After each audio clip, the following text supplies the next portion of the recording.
Forensic expert क्या कह रहे हैं आपको ये बताएंगे और हम बेहद जरूर तरीके से आपके सामने प्रस्तुत करेंगे, क्योंकि कुछ लोग बार बार ये दावा कर रहे हैं कि इसमें ड्रग्स का एंगल है। सच क्या है इसकी पड़ताल सीबीआई कर रही है और सूत्रों के मुताबिक हमें इसकी जानकारी भी मिल रही है। इस रिपोर्ट को देखिएगा तो आपको समझ में आएगा कि दरअसल सच कई परतों में छिपा हुआ है और कई परतें जानबूझकर सामने रखी जा रही हैं।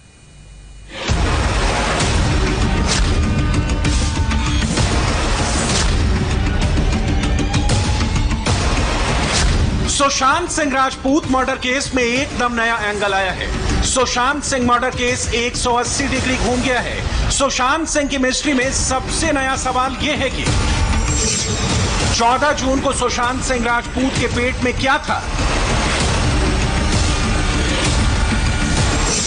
मौत से पहले आखिरी बार सुशांत ने क्या खाया था?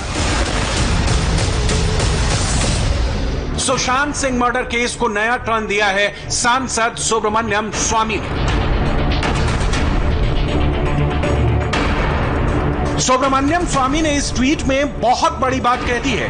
अब यह मर्डर का सिंपल केस नहीं रह गया है। सुशांत सिंह केस में अब ड्रग्स का एंगल जुड़ गया है। स्वामी का दावा है कि 14 जून को दुबई का एक ड्रग डीलर आयश खान सुशांत सिंह राजपूत से मिला था। ड्रग डीलर आयश खान सुशांत से क्यों मिला? आयश खान ने सुशांत से क्या बात की थी? आयश खान से मीटिंग के बाद ही सुशांत की लाश क्यों मिली? आयश खान का नाम इस केस में पहली बार आया है।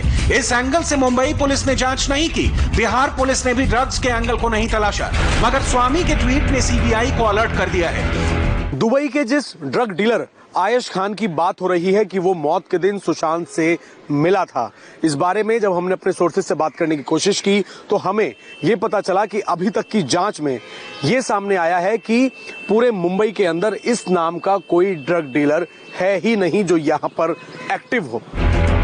सुशांत सिंह राजपूत की पोस्टमार्टम रिपोर्ट के मुताबिक सुशांत के पेट में कुछ नहीं था।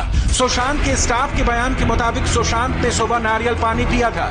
सुशांत ने 13 जून की रात खाना खाया था या नहीं, इसका जवाब किसी ने नहीं दिया है।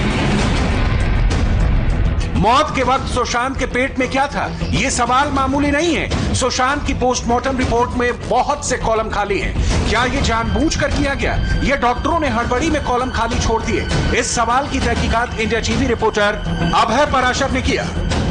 तो ये जो तमाम तरीके के आरोप लग रहे हैं पोस्टमार्टम रिपोर्ट को लेकर, अब सीबीआई की टीम इस पूरे मामले की तफ्तीश कर रही है और सीबीआई उन डॉक्टर्स का बयान लेना चाहती है, उन्हें एग्जामिन कर रही है कि आखिरकार पोस्टमार्टम रिपोर्ट में ये जगह खाली क्यों है। अगर सुशांत सिंह ने जूस पिया था या नारियल पानी पिया था तो उसका जिक्र पोस्टमार्टम रिपोर्ट में क्यों नहीं है। केस को इन्वेस्टिगेशन जो सीबीआई कर रही है उसे आगे बढ़ाने के लिए इन डॉक्टर्स को और पोस्टमार्टम रिपोर्ट को एग्जामिन करना बेहद जरूरी है। सीबीआई की टीम कूपर हॉस्पिटल पहुंची। इसी हॉस्पिटल में सुशांत सिंह राजपूत का पोस्टमार्टम किया गया। मामला हाई प्रोफाइल था, फिर भी पोस्टमार्टम करने में हड़बड़ी की गई। सुशांत सिंह की कोरोना रिपोर्ट आने से पहले ही डॉक्टरों ने पोस्टमार्टम कर दिया। सीबीआई ने पूछा तो डॉक्टरों ने कहा कि मुंबई पुलिस का ऑर्डर था। हड़बड़ी में पोस्टमार्टम करने का ऑर्डर किसने दिया था, इसका जवाब किसी के पास नहीं था। और तो और सुशांत के पोस्टमार्टम के वक्त रिया को अस्पताल के अंदर बैकडोर से एंट्री दी गई थी। सीबीआई को अब इन सारे सवालों के जवाब तलाशने होंगे। देखिए, जहां तक मनी ट्रांजैक्शन का सवाल है, परिवार को सिर्फ ये पता चला था कि 17 करोड़ आया था उस अकाउंट में और 15 करोड़ निकला था। अब उस 15 करोड़ में से कितना रिया के खाते में गया या कितना घूम के उनके किसी जानने वाले के खाते में गया या उनके भाई या पिता के खाते में गया, ये सब मामला ईडी के इन्वेस्टिगेशन में चल रहा है बड़ी जोर शोर से और सीबीआई के इन्वेस्टिगेशन में भी आएगा। सुब्रमण्यम स्वामी ने सबसे पहले इस केस को मर्डर का केस बताया था। स्वामी ने 26 सबूत गिनाए थे कि सुशांत ने सुसाइड नहीं किया बल्कि उसकी हत्या की गई। अब स्वामी ने सुशांत केस में एक और बम गिराया है।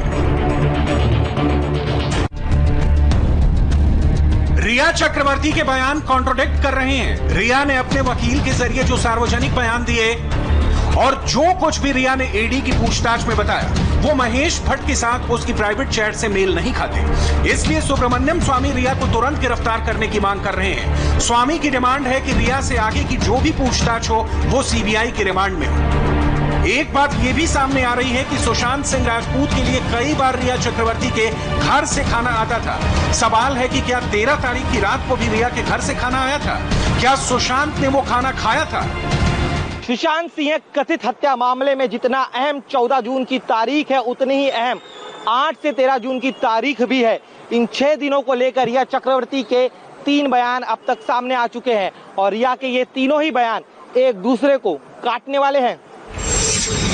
रिया का बयान नंबर 1, सुशांत के घर से जाने के लिए खुद सुशांत ने रिया को कहा था।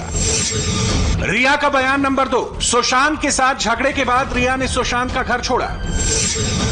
रिया का बयान नंबर 3, सुशांत के घर खुद रिया भी डिप्रेशन की शिकार हो रही थी, इसलिए उसने घर छोड़ा। सुशांत के घर में मौजूद चारों लोगों ने इस बारे में अलग अलग बयान दिए हैं। सिद्धार्थ पिठानी, दीपेश सावंत, नीरज प्रसाद और केशव ने सीबीआई को जो बताया है उससे रिया के बारे में 3 अहम सवाल खड़े होते हैं। अगर रिया सुशांत के कहने पर गई तो सुशांत का फोन ब्लॉक क्यों किया? अगर रिया खुद डिप्रेशन का शिकार हो रही थी तो सुशांत का प्रिस्क्रिप्शन क्यों ले गई? अगर रिया सुशांत के प्रति चिंतित थी तो 14 जून को रिया ने सुशांत के स्टाफ या परिवार से क्यों बात नहीं की? देखिए, अगर सच बोलेंगी तो फिर तो बहुत बात खुलासा हो जाएगा, लेकिन कोई भी मुजरिम सच कभी नहीं बोलता, क्योंकि सच बोलने में तो फिर इन्वेस्टिगेशन में कुछ रह क्या जाएगा केस में। तो इसलिए देखिए कैसे कैसे इसमें इन्वेस्टिगेशन आगे चलता है तो पता चलेगा कितना वो सच बोल रही है और कितना झूठ बोल रही है। हर बीतते दिन के साथ सुशांत केस की मिस्ट्री बढ़ रही है। सीबीआई ने कुछ सबूत जुटाए हैं, लेकिन केस की सबसे अहम स्टडी सुशांत मर्डर केस की प्राइम एक्यूज्ड रिया चक्रवर्ती अभी तक सीबीआई की गिरफ्त में नहीं आई है। सुशांत केस में सीबीआई आज कितने लोगों से पूछताछ कर रही है? मुंबई के डीआरडीओ गेस्ट हाउस में क्या अपडेट है, आपको बताएंगे एक छोटे से ब्रेक के बाद।